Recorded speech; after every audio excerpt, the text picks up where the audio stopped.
और अब वो सेम बंदी वो मुझसे कह रही है कि बड़े अच्छे रिजल्ट मिल रहे हैं। ये बात समझने में मुझे सालों लग गए मुझे सिर्फ इतना जानने में, जो कि मैं आज आपको कुछ मिनट्स में समझा दूंगी। और जैसे ही आपको ये बात समझ में आएगी, आई एम श्योर आप भी सिर्फ सर्वाइवल मैकेनिज्म में नहीं रहोगे, आप क्रिएट करना स्टार्ट कर दोगे अपनी लाइफ को। ये परसेप्शन ये है कि हम में से अधिकांश लोग लाइफ को ना एक जंग की तरह देखते हैं। वो जिंदगी से लड़ रहे होते हैं, वो यूनिवर्स से लड़ रहे होते हैं। और अगर आप एक छोटा सा प्राणी पूरे ब्रह्मांड से लड़ोगे तो जीत किसकी होनी है? सिंपल। तो सबसे पहले तो ये परसेप्शन ही गलत है कि लाइफ हार्ड है, लाइफ एक बैटल है, हम एक बैटल फील्ड में हैं, जिंदगी की जंग जारी है। लोग कहते हैं जिंदगी जंग है ही नहीं।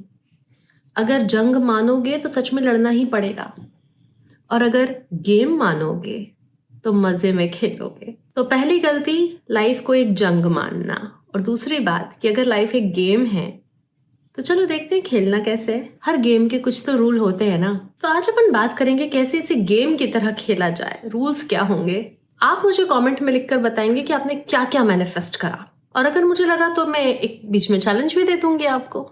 तो welcome and welcome back to the channel. मैं आपकी अपनी doctor Archana, advance level hypnotherapist, एक एनएलपी एक्सपर्ट हूँ। आपकी सबकॉन्शियस रिप्रोग्रामिंग को चेंज करना मेरा काम है, क्योंकि हमारा 95% जो लाइफ होती है वो सबकॉन्शियस के हिसाब से ही चलती है। उसी में से एक ब्लॉक की मैंने आज बात करी कि जब लोग लाइफ को एक जंग की तरह परसीव करते हैं, देखते हैं, मानते हैं अपने अंदर। तो चलो इस गेम को डिस्कस करते हैं। और सबसे पहला रूल क्या होगा गेम का, कि आपके जो शब्द हैं वो है आपका मैजिक वॉन्ड। मैजिक वॉन्ड क्या होता है? तो जैसे जादूगर के पास अपनी एक जादू की छड़ी होती है ना, आपके शब्द आपकी वो जादू की छड़ी है। जैसा हमारे अंदर होता है वैसा ही बाहर होता है। तुलसीदास जी ने बड़ी खूबसूरती से उसको कहा कि जाकी रही भावना जैसी, प्रभु मूरत तिन देखी तैसी। कि जिसके अंदर की भावना जैसी थी उसने प्रभु की मूरत वैसी ही देखी। और ये बात हमें ये दर्शाती है कि हम दुनिया को वैसा नहीं देख जैसी दुनिया है, हम उसको देखते हैं जैसे हम हैं। छोटा सा एग्जाम्पल मैं अपनी लाइफ से दूंगी। छिपकली एक छोटा सा प्राणी होता है, छोटा सा प्राणी। बहुत नेग्लिजिबल केसेस दुनिया में होंगे, मैं कभी भी उसको एक छोटा सा प्राणी नहीं देख पाई। मेरे अंदर डर था तो मैं हमेशा से उसको छिपकली ऐसे देखती थी। रिलेट कर पा रहे हैं इस एग्जाम्पल से कुछ? और मैं तो चलो एक फिर भी एक प्रैक्टिकल एग्जाम्पल दे रही हूँ कि कम से कम चीज दिख तो रही है आंखों से जिससे हम डर रहे हैं। कई बार तो लोग अनजान डरों से डर रहे होते हैं, जो ना दिखाई देते हैं ना है रियलिटी में कहीं, लेकिन फिर भी डर रहे हैं। तो वो यथा दृष्टि तथा सृष्टि होता है ना, ये सिर्फ मेटाफॉर्स नहीं है, ये बहुत बड़ा सच है। उस वक्त जो हमारे पहले जो लोग आए हैं उन्होंने इसे अपनी भाषा में लिख दिया, लेकिन बहुत सच लिखा है। तो आप अपने अंदर देखो कि आप बार बार अपने फियर को अफर्म कर रहे हो या अपने फेथ को अफर्म कर रहे हो, क्योंकि जो भी आप अफर्म कर रहे हो वही मात्र आपके जीवन की सच्चाई है। मैंने कहा आपके जो शब्द हैं वो आपका मैजिक वॉन्ड है। मेरे लिए तो कुछ काम ही नहीं करता, सब करके देख लिया, ये आपके शब्द हैं। अगर आप बार बार यही रिपीट कर रहे हो तो फिर तो रियलिटी को वैसा ही बिहेव करना पड़ेगा, क्योंकि आपने ये ऑर्डर पास कर दिया है। लोग तो मुझे हमेशा धोखा दे जाते हैं, मुझे तो सब यूज करते हैं। आपने ये ऑर्डर पास कर रखे हैं, अपनी लाइफ पे कमांड कर रखी है, तो लाइफ को वैसा ही बिहेव करना पड़ेगा।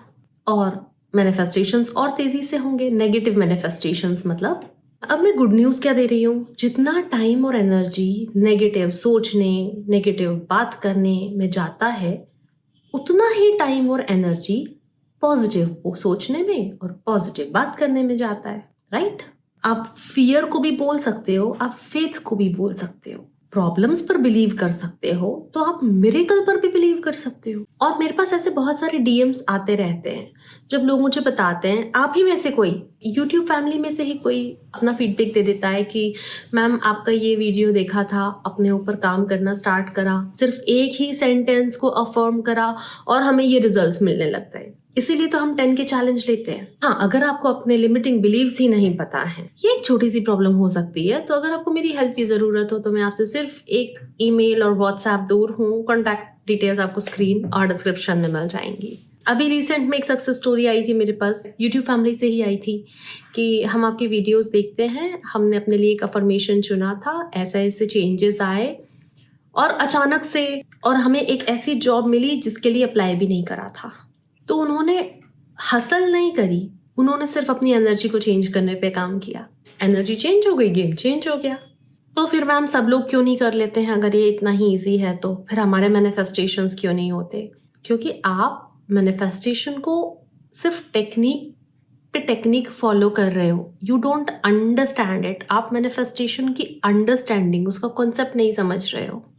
यहाँ पर जो एक बहुत मेन प्लेयर है, ये आपका सबकॉन्शियस माइंड है, ये आपका ट्रम्प कार्ड है। इसके पास आपकी 90% पावर्स हैं, यही हमेशा गोल करेगा, यही हमेशा गोल करने वाला है। तो जब भी आप इतने इमोशन से, कन्विक्शन के साथ बोलते हो कि बहुत स्टक हूँ लाइफ में, बहुत परेशान हुई हूँ, कर्जे में डूबा हुआ हूँ या कर्जे में डूबी हुई हूँ, घर से बाहर नहीं निकल सकते, पैसा कैसे आएगा, जब आप इतने कन्विक्शन के साथ एक नेगेटिव एटीट्यूड लेकर उस बात को बोलते हो तो सबकॉन्शियस अफर्म होता है ना, तो सबकॉन्शियस माइंड नेगेटिवली और ज्यादा रिप्रोग्राम होता जा रहा है। तो जब आप ये सेंटेंस बोल सकते हो जो मैंने अभी बताया, अब मैं बार बार रिपीट नहीं करूंगी, मेरा सबकॉन्शियस मेरे फेवर में होना चाहिए, तो आप ये सेंटेंस भी बोल सकते हो ना कि पैसा मेरे पास कितनी आसानी से आता है यार, मैं तो किसी भी चीज को हाथ लगाती हूँ सोना हो जाती है, जिस भी काम में मैं हाथ लगाती हूँ वो काम सक्सेसफुल होता ही है, मेरे कॉन्टैक्ट में हमेशा अच्छे लोग आते हैं। आप ये सब भी तो बोल सकते हो। वो एक लाइन नहीं है, grass is always greener at the other side. Grass हमेशा वहां की ग्रीन होती है जहां ज्यादा पानी दिया जाता है। आप इन दोनों मेंटालिटी में से किसको ज्यादा पानी दे रहे हो, वो ज्यादा स्ट्रांग होगा। तो प्रॉब्लम कहाँ आ जाती है? जब आप आज अफर्म करते हो और आपको लगता है कि अभी रिजल्ट आ जाए। हमारे इंडिया में श्रद्धा और सबूरी कहावत है ना, मतलब फेथ और पेशेंस से मिरेकल्स भी मैनिफेस्ट कर सकते हो आप। आपका बस डेस्पिरेशन ही आपके और आपके मैनिफेस्टेशन के बीच में आ जाता है। अभी रिसेंटली मेरी एक क्लाइंट है जो हमेशा सिर्फ एक ही बात कहती थी कि मैं हमेशा रिश्तों में सफर करती हूँ, हमेशा रिलेशनशिप में ही प्रॉब्लम रहती। मैंने उनके कुछ ब्लॉक्स चेंज करे, एक आध दो अफर्मेशंस पे हमने बात करी, और अब वो सेम बंदी मात्र 3 महीनों में वो मुझसे कह रही है कि बड़े अच्छे रिजल्ट मिल रहे हैं। दोनों ही रिजल्ट वो सेम पर्सन मैनिफेस्ट कर रही है। पहले नेगेटिव मैनिफेस्ट कर रही थी, अब पॉजिटिव मैनिफेस्ट कर रही है। तो चलो, हम अभी कोई मैनिफेस्टेशन चैलेंज नहीं कर रहे हैं, लेकिन मैं आपको ये बता दूं कि आप अपने लिए एक छोटे से स्पेसिफिक अफर्मेशन को चुने, जो भी आपकी डिजायर हो। चाहे आप अपनी सेल्फ वर्थ पे काम कर रहे हो तो अपना छोटा सा एक अफर्मेशन बनाएं, प्रेजेंट टेंस में रखें, और कोशिश करें उस अफर्मेशन के साथ आप ज्यादा टाइम बिताएं अपने अंदर, उसको अपनी सोच में रखें, अपनी याद में उसे रखें। क्योंकि the rule is very simple, आपके वर्ड्स आपकी मैजिक वॉन्ड है। मैंने आपको गेम बता दिया, मैंने आपको रूल बता दिया, अब आप मुझे ये बताएंगे कि आपने इस रूल से अपनी लाइफ क्या और कैसे चेंज करी। अच्छा, मैंने एक चीज और नोटिस करी है, तो आपको अपनी अफर्मेशन से अटैच नहीं होना है। काम करते रहो, जैसे खाना खा लेते हो उससे अटैच नहीं होते, ऐसे काम करते रहो, ऐसे बस एक होमवर्क की तरह उसे करते रहो। Just change your language, change your word, ठीक है। अभी तक इसमें आपकी कोई बड़ी गलती नहीं है, क्योंकि मैं नहीं बोलूंगी कि आप स्टक हो या आपको खुद पे काम करना नहीं आता। आप अपनी लाइफ में किसी और के वर्जन के हिसाब से खेल रहे हो। आपको जो सिखा दिया गया आप उस हिसाब से अपनी लाइफ जी रहे हो। रिमोट वापस ले लो, दूसरे की मर्जी से लाइफ नहीं चला पाएंगे। जो चाहते हो वो बोलना स्टार्ट करो, या जो बोल रहे हो ये चेक करो क्या यही चाहते हो, ये सच होने वाला है। ना तो आप अनलकी हैं, ना आप गरीब हैं, आप बस थोड़े सोए हुए थे। प्लीज जाग जाइए, आप ही क्रिएटर हैं। So life is a game, do you want to play it? Yes और नो? Comment below.